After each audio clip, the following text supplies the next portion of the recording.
Quelle est la situation sur le front en Ukraine au moment de l'hiver et des fêtes? On en parle avec notre invité le général Dominique Trinquant. Bonjour à vous. Bonjour. Soyez le bienvenu sur Sud Radio, ancien chef de la mission militaire française auprès de l'Organisation des Nations Unies, auteur de ce livre « Ce qui nous attend ». On en parlait avec vous d'ailleurs il y a quelques semaines. C'est publié aux éditions Robert Laffont. Situation difficile pour l'Ukraine sur à peu près l'ensemble du front. Oui, alors le front s'est stabilisé. L'offensive qui a été lancée au mois de juin n'a pas atteint ses objectifs. Il y a eu quelques endroits grattés.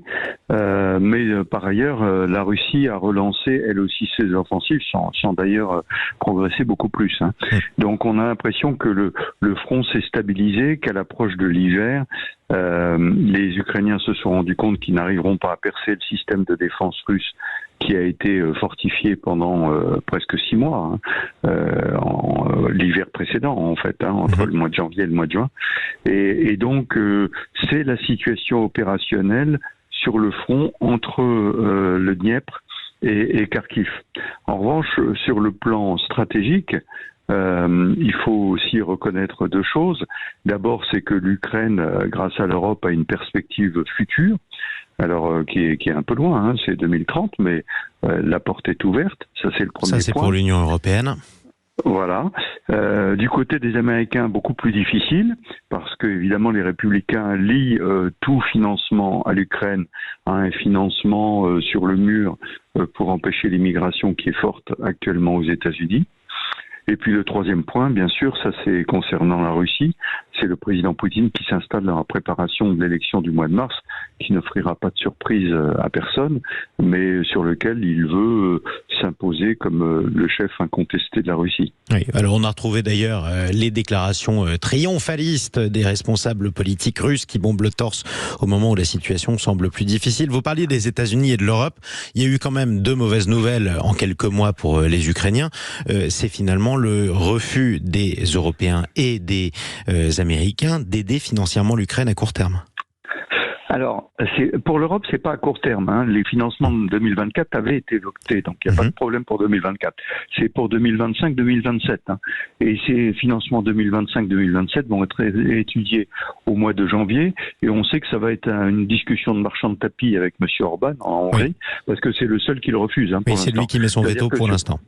Voilà, sur les 27, il y en a 26 qui sont d'accord. Et donc, ça va être, je veux pas 10 milliards, mais je veux 15 milliards. Ça va être des discussions de cet ordre-là. Donc, je suis pas très très inquiet sur ce qui va se passer en Europe. En revanche, aux États-Unis, c'est plus compliqué. Ce que j'ai compris, c'est que à la veille de la fermeture pour les vacances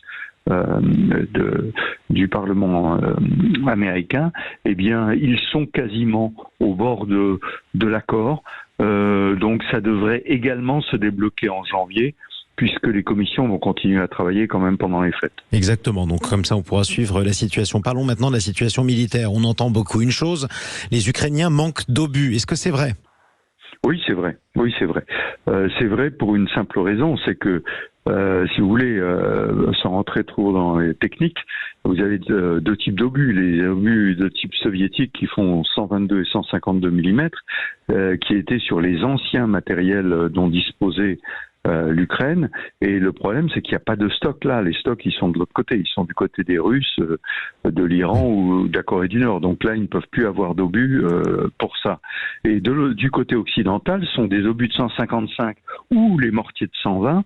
Or là, eh bien les stocks occidentaux ont été pas mal utilisés, et la production est relancée, certes, mais elle redémarre lentement. Et donc, il y a un déficit, effectivement.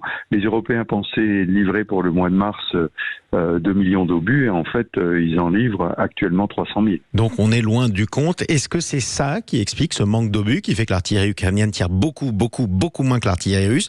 Est-ce que c'est ça qui explique que les Ukrainiens semblent quand même en fâcheuse posture à différents endroits du front, comme par exemple autour de la ville d'Avdiivka, que les Russes essayent désespérément d'encercler? Oui, il faut reconnaître aussi que ça fait plusieurs mois que les Russes essayent désespérément, comme vous le dites, et qu'ils n'y arrivent pas. Mais ceci étant, oui, le manque d'obus est un problème pour l'artillerie ukrainienne qui ne peut pas tirer à hauteur de ce qu'elle voudrait. Alors il faut bien faire une différence entre ce qui se passe du côté russe, où l'utilisation de l'artillerie à outrance et le fait de l'artillerie russe depuis le début de la guerre, alors que l'Ukraine tire de façon beaucoup plus ciblée. Mais ceci étant, elle a besoin d'obus quand même, et actuellement elle en manque, c'est clair. Et c'est la raison pour laquelle la situation sera difficile. Merci beaucoup mon général. Je vous en prie. Merci à vous pour cet éclairage général. Dominique Trinquant, ancien chef de la mission militaire française auprès de l'ONU, auteur de ce livre, Ce qui nous attend, c'est publié chez Robert Laffont. Vous écoutez Sud Radio et vous faites bien d'écouter Sud Radio. Joyeux Noël à vous, mon général.